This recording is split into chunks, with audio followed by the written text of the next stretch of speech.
শুভ সন্ধ্যা বন্ধুরা। আজ হলো 14 মে, 30 বৈশাখ, বুধবার। আজকের সন্ধ্যার বিশেষ বিশেষ খবরগুলি হলো: আগামীকাল সুপ্রিম কোর্টে ওয়াকফ আইন নিয়ে শুনানি। ন্যায়ের অপেক্ষায় দেশের কোটি কোটি মুসলমান। ন্যায়ের আশায় মসজিদে মসজিদে কোটি কোটি মুসলমানের দোয়া। বিস্তারিত থাকবে প্রতিবেদনে। আমি ডাক্তার হব, এই আশা আর পূরণ হলো না। আজ সাত সকালে এক হৃদয় বিদারক ঘটনা ঘটল বদরপুর শ্রীগৌরীতে। কলেজে যাওয়ার পথে বাজ পড়ে বজ্রাঘাতে করুণ মৃত্যু ঘটল এক ছাত্রীর। কর্নেল সোফিয়া কুরেশিকে নিয়ে বিজেপি মন্ত্রীর বিতর্কিত মন্তব্যে নিন্দার ঝড় সর্বত্র। সোফিয়া কুরেশির ধর্মীয় পরিচয় নিয়ে কুমন্তব্য।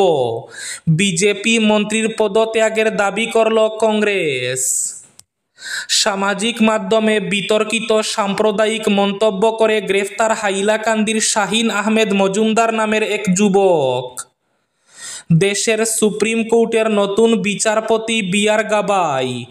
নতুন বিচারপতি হিসাবে আজ শপথ করলেন বি আর গাভাই।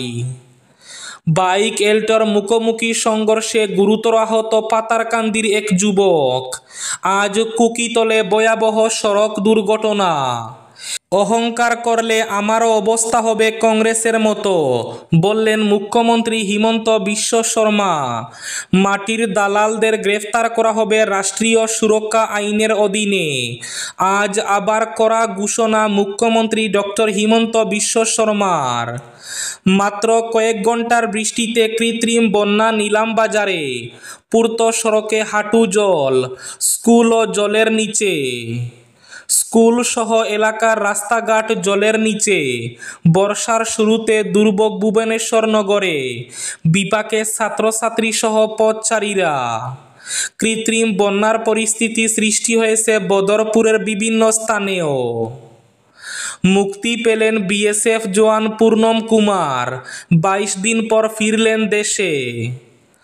জল বাড়ায় হারাং সাবুয়ে সাময়িকভাবে বন্ধ। শিলচর কালাইন সড়কের অবস্থা ঝুঁকিপূর্ণ। যান ও পথচারীর চলাচলে নিষেধাজ্ঞা জারি। আনিপুর জেলা পরিষদে গণনা কেন্দ্রে কারচুপি করে কংগ্রেসকে হারানো হয়েছে বললেন শামীম। সিন্ধু চুক্তি স্থগিতই থাকবে, পাকিস্তানকে আগে সন্ত্রাসে মদদ বন্ধ করতে বলল ভারত। পঞ্চায়েত ভোটের ফলাফল প্রকাশ শেষে এবার জিপি সভাপতি পদ দখলের দৌড়ঝাঁপ তুঙ্গে বরাকে। এবং শেষ খবরটি, পঞ্চায়েত ভোট পর্যবেক্ষণে হাইলাকান্দির 3 বিধায়কের রাজনৈতিক ভবিষ্যৎ খাদের মুখে। তাহলে বিস্তারিত খবরে যাওয়ার আগে অবশ্যই ভিডিওটিতে একটি লাইক করে চ্যানেলটি সাবস্ক্রাইব করে পাশের বেল আইকনটি বাজিয়ে রাখবেন এবং ফেসবুক পেজটি ফলো করে ভিডিওটি অবশ্যই শেয়ার করবেন যাতে সঠিক তথ্যগুলো সবার কাছে পৌঁছাতে পারে। এবার শুনুন আজকের খবরগুলির বিস্তারিত। প্রথম খবর, আমি ডাক্তার হব, এই আশা আর পূরণ হলো না। আজ সাত সকালে এক হৃদয় বিদারক ঘটনা ঘটল বদরপুরে।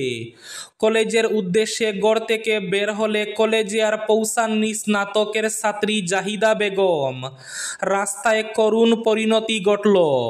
বাড়ির পাশেই রাস্তায় বজ্রাঘাতে প্রাণ হারালেন তরতাজা তরুণী জাহিদা।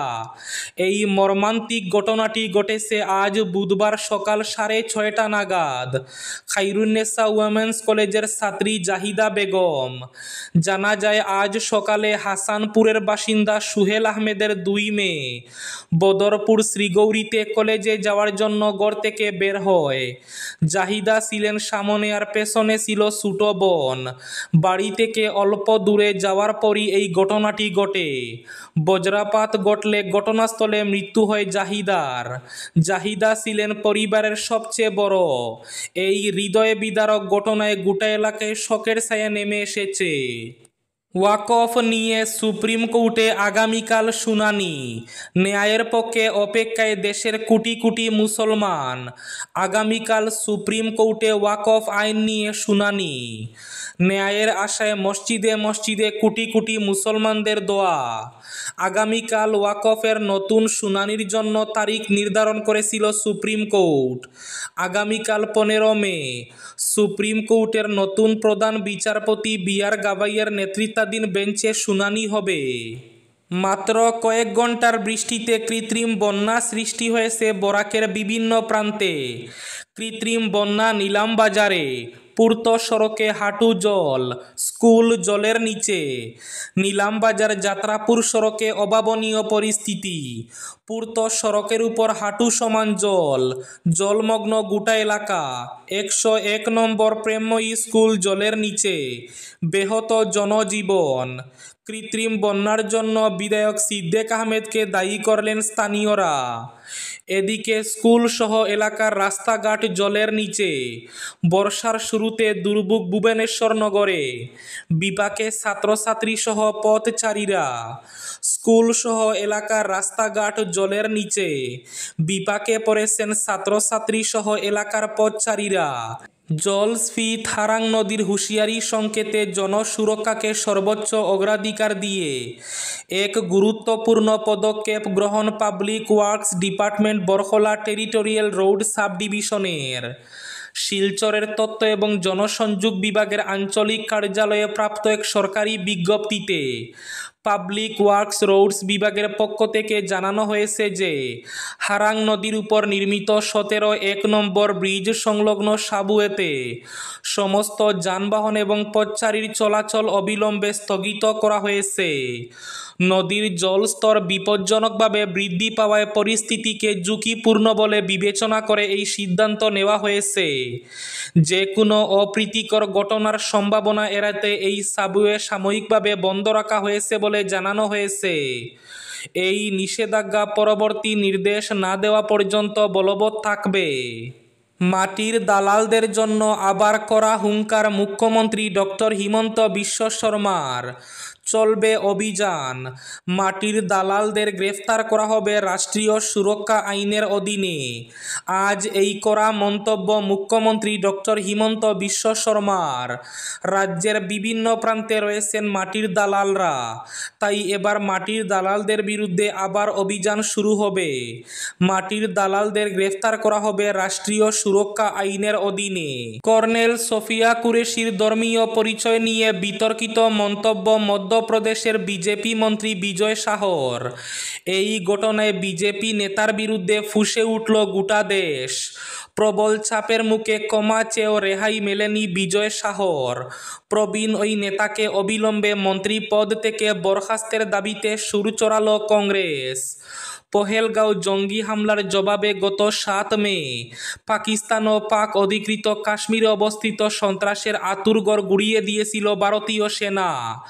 নির্ভুল ও নিখুঁত সেই হামলার পর সাংবাদিক বৈঠক করে গোটা দেশকে অপারেশন সিন্দুরের বিস্তারিত বর্ণনা দিয়েছিলেন কর্নেল সোফিয়া কুরেশি এবং বায়ুসেনার উইং কমান্ডার ভূমিকা সিং। অপারেশন সিন্দুরের ব্রিফিংয়ে 2 মহিলা আধিকারিককে সামনে এনে দেশের নারী শক্তিকে তুলে ধরার পাশাপাশি দেশের সাম্প্রদায়িক সম্প্রীতির বার্তা দেওয়া হয়েছিল গোটা বিশ্বকে। এই ঘটনায় সংখ্যালঘু সম্প্রদায়ের প্রতিনিধি সোফিয়া কুরেশিকে নিয়ে বিতর্কিত মন্তব্য করতে দেখা যায় মধ্যপ্রদেশের বিজেপি মন্ত্রী বিজয় শাহকে। তিনি বলেন, ওরা আমাদের হিন্দু ভাইদের পোশাক খুলে ধর্মীয় পরিচয় যাচাই করে খুন করেছে। প্রধানমন্ত্রী মোদিজি ওদের বোনকে ওদের বাড়িতে হামলার জন্য পাঠিয়েছেন। ওরা আমাদের বোনকে বিধবা করেছে, তাই মোদিজি ওদের সম্প্রদায়ের বোনকেই ওদের পোশাক খুলে উচিত শিক্ষা দেওয়ার জন্য পাঠিয়েছেন। এই মন্তব্যে সোফিয়া কুরেশির নাম না নিলেও মন্তব্য যে তাকে উদ্দেশ্যে করেই তা বুঝতে বাকি ছিল না আর। কুরেশিকে জঙ্গিদের সম্প্রদায়ের বোন বলে উল্লেখ করায় বিজেপি নেতার বিরুদ্ধে সরব হয়ে গোটা দেশ। অবিলম্বে বিজয় শাহকে মন্ত্রী পদ থেকে সরিয়ে দেওয়ার দাবি তুলেন কংগ্রেসের সভাপতি মল্লিকার্জুন খার্গে। বাইক এল্টোর মুখোমুখি সংঘর্ষে অঘটন কুকিতলে, গুরুতর আহত বাইক আরোহী যুবক। বাইক এল্টোর মুখোমুখি সংঘর্ষে অঘটন ঘটে অসম ত্রিপুরা জাতীয় সড়কের কুকিতলে। আসাম ত্রিপুরা 208 নম্বর জাতীয় সড়কে এই ভয়াবহ সড়ক দুর্ঘটনাটি ঘটে। বাইক থেকে ছিটকে পড়ে গুরুতর আহত পাতারকান্দির কয়লাঘাটের যুবক। আহত যুবক পাতারকান্দির কয়লাঘাটের সুনীল বাল্মিক দাস। মুখোমুখি সংঘর্ষে দুমড়ে মুচড়ে গিয়েছে দুটি বাহন। ব্যাপক ক্ষতি হয়েছে বাইক ও এল্টো দুটি বাহনের। আনিপুর জেলা পরিষদে গণনা কেন্দ্রে কারচুপি করে কংগ্রেসকে হারানো হয়েছে বললেন শামীম। আনিপুর জেলা পরিষদ আসনে বলতে গেলে কংগ্রেস প্রার্থী জাসমিনা সুলতানা জয়ী হয়েছেন জনগণের ভোটে, কিন্তু বিজয়ের সার্টিফিকেট নিয়েছেন শাসক দলের প্রার্থী। নির্বাচনী ফলাফল শেষে মঙ্গলবার নিজ বাসভবনে এক সাংবাদিক সম্মেলনের আয়োজন করে এ কথাগুলো বলেন আনিপুর জেলা পরিষদ আসনের কংগ্রেস প্রার্থীর প্রতিনিধি শামীম আক্তার। তিনি বলেন, নির্বাচনের দিন আনিপুর জিপির 5টি কেন্দ্রে ভোট গ্রহণে কারচুপি করা হয়েছে। ভোট দখলে নেতৃত্ব দিয়েছেন শাসক দলের নেতাকর্মীরা। তাছাড়া রাতাবাড়ী জিপি সহ প্রায় 25 থেকে 30টি কেন্দ্রে টোকেন হাতে নিয়ে শতাধিক ভোটার লাইনে দাঁড়িয়ে থাকা অবস্থায় প্রশাসন ভোটের বাক্স উঠিয়ে নিয়ে যায় বলে অভিযোগ করেন। পঞ্চায়েত ভোট পর্যবেক্ষণে হাইলাকান্দির 3 বিধায়কের রাজনৈতিক ভবিষ্যৎ খাদের মুখে। হাইলাকান্দির ভবিষ্যৎ রাজনীতিতে তুমুল ঝড় ওঠার সম্ভাবনা প্রকট হয়ে উঠেছে। অন্তত এই পূর্বাভাস ছড়িয়ে দিয়েছে সদ্য সমাপ্ত পঞ্চায়েত নির্বাচনের ফলাফল। 2026-এর বিধানসভা নির্বাচনের প্রাক্কালে পঞ্চায়েত রাজনীতির মহড়ায় জনতার আদালতে সম্পূর্ণ প্রত্যাখ্যানের মুখে পড়েছেন জেলার 3 বিধায়ক। এর মধ্যে সবচেয়ে শোচনীয় অবস্থার মুখে পড়েছেন বাগাড়ম্বরে অভ্যস্ত কাটলিছড়ার বিধায়ক সুজামুদ্দিন লস্কর। তার অবস্থা এতটাই শোচনীয় হয়েছে যে শেষ পর্যন্ত তিনি তার বাড়ির গ্রাম পঞ্চায়েতেই নিজের মুখ রক্ষা করতে পারেননি। মোহাম্মদপুর শাহাবাদ জিপির আঞ্চলিক পঞ্চায়েত সদস্য পদে অত্যন্ত শোচনীয়ভাবে পরাজিত হয়েছেন বিধায়ক সুজামের বড় ভাই বক্তার উদ্দিন লস্করের কন্যা। একইভাবে চরম বিপর্যয়ের মুখে পড়েছেন দক্ষিণ হাইলাকান্দির সংখ্যালঘু ভোটের সাম্রাজ্য শাহাবাদ জামিরা জেলা পরিষদ কেন্দ্রেও। সেখানেও রীতিমতো খড়কুটোর মতোই উড়ে গেছে বিধায়ক সুজামের যাবতীয় দখলদারি।